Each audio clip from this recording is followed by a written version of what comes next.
विजय सिंह सोनू भैया जिंदाबाद जिंदाबाद। जी हाँ, चलो चले परिवर्तन की ओर, बदहाल नगर पालिका प्रतापगढ़ के विकास की ओर। इस बार प्रतापगढ़ नगर पालिका से अध्यक्ष पद के प्रत्याशी हैं विजय सिंह सोनू भैया। तो इनको लाना है नगर पालिका से, भ्रष्टाचार मिटाना है, भ्रष्टाचार मुक्त बनाना है।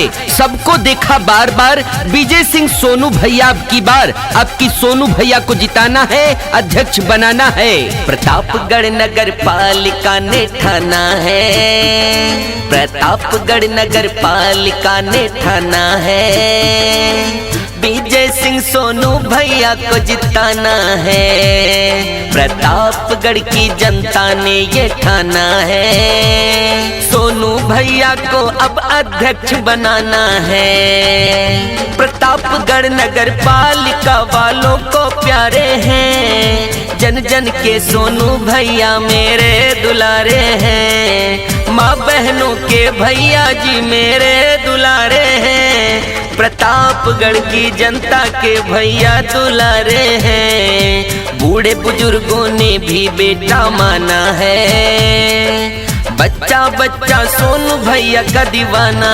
है। प्रतापगढ़ की जनता ने ये ठाना है, सोनू भैया को अध्यक्ष बनाना है। जी हाँ, 25 साल का भ्रष्टाचार, 25 साल से नगर की सड़कें एवं नालियां बेहाल। तो इस बार अगर चाहते हैं कि भ्रष्टाचार मिटे, नालियां और सड़कें बने, तो सोनू भैया विजय सिंह को जिताएं, अपना अध्यक्ष बनाएं। सभी गरीबों का हक सोनू भैया दिलाएंगे, हर गरीब दुखिया के सपनों को सजाएंगे।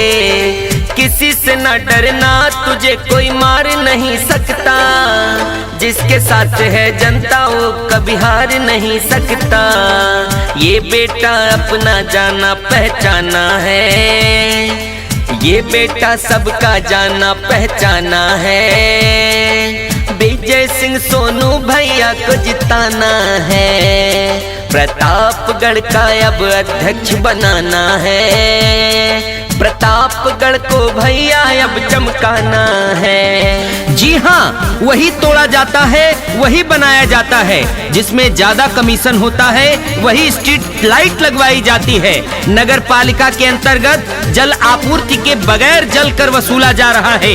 इन सब से अगर निजात पाना चाहते हैं तो इस बार सोनू भैया को जिताएं, विजय सिंह भैया को अपना नगर पालिका अध्यक्ष बनाएं। जी हाँ, सरकारी जमीनों पर नगर पालिका के कूड़े का अंबार लगाकर सरकारी जमीनों पर कब्जा किया जा रहा है।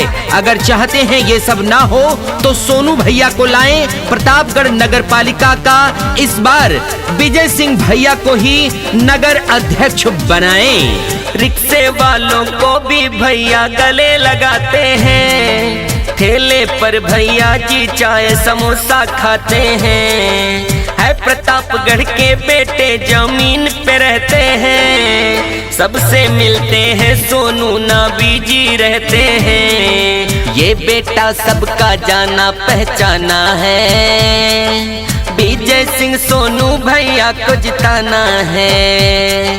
प्रतापगढ़ की जनता ने ये ठाना है, सोनू भैया को अध्यक्ष बनाना है। प्रतापगढ़ नगर पालिका चमकाना है, सोनू भैया को अध्यक्ष बनाना चलो है। चलो परिवर्तन की ओर, जी हाँ, चलो चलो परिवर्तन की ओर। शोर मचा है शोर, इस बार विजय सिंह सोनू भैया को जिताना है, अपने प्रतापगढ़ नगर पालिका का नगर अध्यक्ष बनाना है।